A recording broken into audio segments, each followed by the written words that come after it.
దేవుని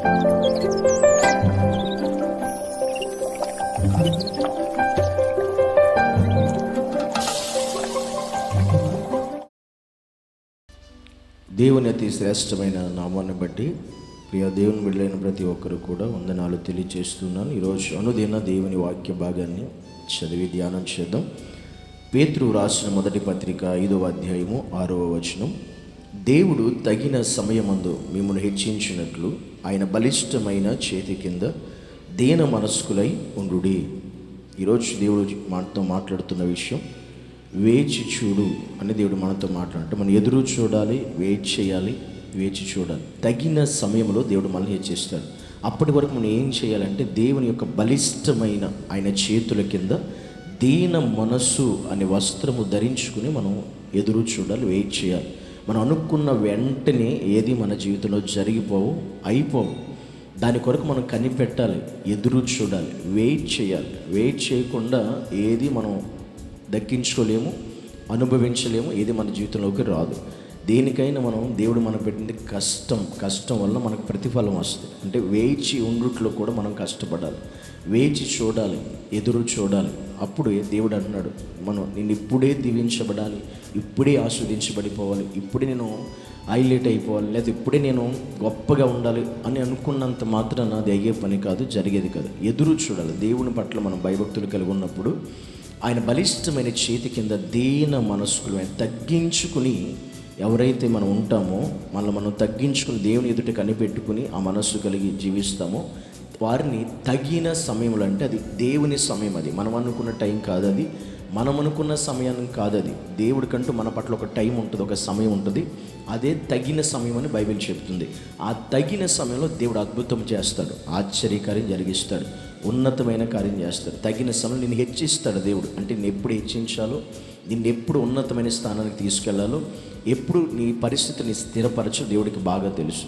నువ్వు అనుకున్నప్పుడు జరిగితే దాని విలువ మనకి ఎప్పుడు కూడా తెలియదు. కానీ మనం ఎదురు చూసినప్పుడు, కనిపెట్టినప్పుడు దేవుడి ద్వారా జరిగితే అది మనకి ఘనమైనది, గొప్పగా ఉంటుంది ఆ కార్యం. అప్పుడు దాని విలువ మనకు తెలుస్తుంది, దాని వాల్యూ అనేది మనకు అర్థమవుతుంది. అందుకే దేవుని సన్నిధిలో తగిన సమయంలో ఆయన హెచ్చించేంత వరకు దీన మనసుతో మనం ఉండాలి. దేవుని సన్నిధిలో తగ్గించుకుని స్వభావం కలిగి ఉండాలి. మనం తగ్గించుకోవాలి. ఎక్కడ హెచ్చులోకి మనం పోకూడదు. హెచ్చింపు మనకు వద్దు. తను హెచ్చించుకునేవాడు తగ్గించబడతాడు, తను తగ్గించుకుని హెచ్చించబడతాడని వాక్యం చెబుతుంది. దేవుని సన్నిధానంలో మనం ఎప్పుడు కూడా తగ్గించుకోవాలి, కానీ హెచ్చింపు మనకు అవసరము లేదు. అందుకే ఈ లోపల మనుషుల చేత కూడా మనం హెచ్చింపబడకూడదు. మనుషుల చేత హెచ్చింపబడాలనుకున్నవాడు దేవుని చేత తృణీకరించబడతాడండి. అందుకే మనం దేవునిలో మనం ఉండాలే, కానీ ఈ లోకంలో ఏ హెచ్చింపు మనకు వద్దు, ఉండకూడదు కూడా. కనుక ఎదురు చూడు.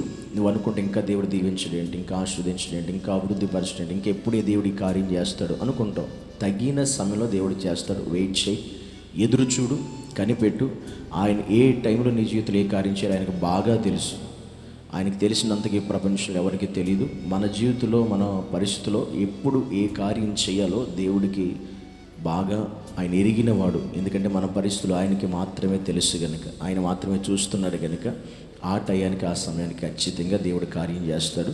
దాని కొరకు కనిపెట్టు, ఎదురు చూడు. నువ్వు ఉన్నతమైనటువంటి స్థితిలోకి దేవుడు మనందరినీ నడిపించునుగాక. ఆమేన్.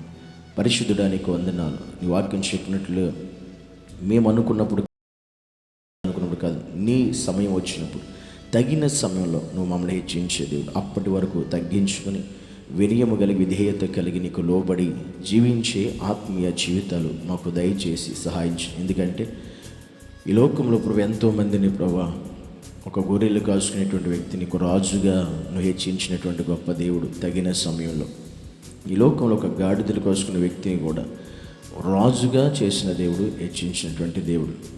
కనుక ప్రభు నువ్వు తగిన సమయంలో ప్రతి ఒక్కరి జీవితంలో కార్యం చేస్తావు. అప్పటి వరకు దీన మనస్సు కలిగి జీవించే ఆత్మీయ జీవితంలో అందరికీ దయచేయమని యేసు నామాన్ని బట్టి ప్రార్థిస్తున్నాము తండ్రి. ఆమేన్.